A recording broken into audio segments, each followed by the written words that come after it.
புதிதாக பிறந்த குழந்தையுடன் அந்த பெண் 3 இரவும் பகலும் கடலில் மிதந்து கொண்டிருந்தாள். அவர்கள் இருந்த ஒரே புகலிடம் மூழ்கப் போகிற இந்த சரக்கு பெட்டி மட்டும்தான். அவள் சாதாரணமாக குழந்தையின் நாப்கினை கடலில் வீசினாள். ஆனால் அது விரைவிலேயே சில மீன்களை ஈர்த்தது. அவள் மீன்பிடி வலையை கடலில் போட்டாள். கூடவே நாப்கினை தூண்டிலாக வைத்தாள். மீன் சிக்குவதற்காக அமைதியாக காத்திருந்தாள். சில நிமிட காத்திருப்புக்குப் பிறகு ஒரு மீன் வலையில் சிக்கியது. இறுதியாக அவளுக்கு நல்ல உணவு கிடைத்தது. நாட்கள் செல்லச் செல்ல அவள் போதுமான அளவு உணவை சேமித்து வைத்தாள். இந்த ஆபத்தான சூழ்நிலையிலிருந்து வெளியேற அவள் நூற்றுக்கணக்கான உதவி கோரும் குறிப்புகளை எழுதி அவற்றை பிளாஸ்டிக் பெட்டிகளில் அடைத்தாள். பிறகு யாராவது அதை கண்டுபிடிக்கக்கூடும் என்ற நம்பிக்கையில் அனைத்தையும் கடலில் வீசினாள். சரக்கு பெட்டி நிரம்பி மூழ்காமல் இருக்க அவள் ஒரு குழாயின் மூலம் தொடர்ந்து தண்ணீரை வெளியேற்ற வேண்டியிருந்தது. குழந்தை குளிர்ச்சி அடைய கூடாது என்பதற்காக அவள் ஒரு வெப்பக் குடுவையில் மதுபானத்தை ஊற்றி அதை நெருப்பு மூட்டி குழந்தைக்கு வெப்பத்தை உண்டாக்கினாள்.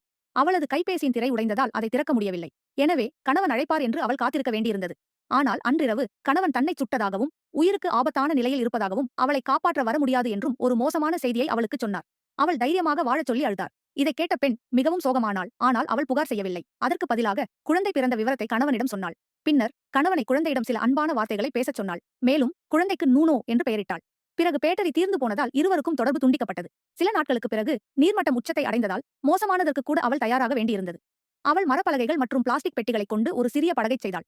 சரக்கு பெட்டி மூழ்கினாலும் அவர்கள் சில காலத்திற்கு அந்த படகின் மூலம் மிதக்கலாம். சிறிது நேரத்திற்கு பிறகு ஒரு கடல் புறாவின் தோற்றம் அவளுக்கு நம்பிக்கையை அளித்தது. ஏனெனில் கடல் புறாக்கள் இருக்கும் இடத்திற்கு அருகில் நிலம் வெகு தொலைவில் இல்லை என்பதை அது நிரூபித்தது. ஆனால் அந்த மகிழ்ச்சி நீடிக்கவில்லை. இரவில் கசிவை அடைக்க பயன்படுத்திய அடைப்பான் திடீரென கழன்று கடல் நீர் பெட்டிக்குள் மிக வேகமாக பாய்ந்தது. அதை பார்த்த அவள் சேமித்து வைத்த உணவைத் தேட நினைத்தாள். ஆனால் எதிர்பாராத விதமாக ஒரு கயிற்றில் அவளது கால் சிக்கியது. வேறு வழியின்றி கயிற்றை அறுப்பதற்காக அவள் தண்ணீரில் மூழ்கினாள். சிறிது நேர போராட்டத்திற்கு பிறகு அவள் வெற்றிகரமாக ஆபத்திலிருந்து விடுபட்டாள். ஆனால் அவள் நீரின் மேற்பரப்பிற்கு வந்தபோது குழந்தை எங்கே மிதந்து சென்றது என்று தெரியவில்லை. அவள் கடலில் சத்தமாக அலறினாள். ஆனால் அது ஒரு திமிங்கலத்தை ஈர்த்தது. திமிங்கலம் வேண்டுமென்றே குழந்தையின் மீது தண்ணீரை தெளித்தது. குழந்தை பயந்து சத்தமாக ஆழத் தொடங்கியது. அதனாலேயே அந்த பெண் குழந்தையை எங்கே தேடுவது என்பதை கண்டுபிடித்தாள். அவள் வேகமாக நீந்தி குழந்தையிடம் சென்றாள். அதிர்ஷ்டவசமாக குழந்தை பாதுகாப்பாக இருந்தது. திமிங்கலமும் திரும்பிச் சென்றது. அப்படியே அவர்கள் ஒரு இரவை கடலில் மிதந்து கழித்தார்கள். தன்னால் முடிந்தவரை முயற்சி செய்துவிட்டோம் என்று அந்த பெண் அறிந்து கொண்டாள். அவள் குழந்தையின் கையை பிடித்துக்கொண்டு பிரிவுக்குரிய சில வார்த்தைகளை பேசினாள். கடல் புறாக்கள் வருவதை பார்த்த அவள் பெட்டியிலிருந்து மீன்களை வெளியே எடுத்தாள். அது விரைவிலேயே ஒரு கடல் புறா கூட்டத்தை ஈர்த்தது. சரியாக அப்போது ஒரு மீன்பிடி படகு அவ்வழியே சென்றது. அவர்கள் கடல் புறாக்களின் அசாதாரண நடத்தை கவனித்து உடனடியாக படகை அங்கே செலுத்தி குழந்தையை படகில் மீட்டனர். கயிற்றை பின்தொடர்ந்து அவர்கள் அந்த பெண்ணையும் கண்டுபிடித்தார்கள்.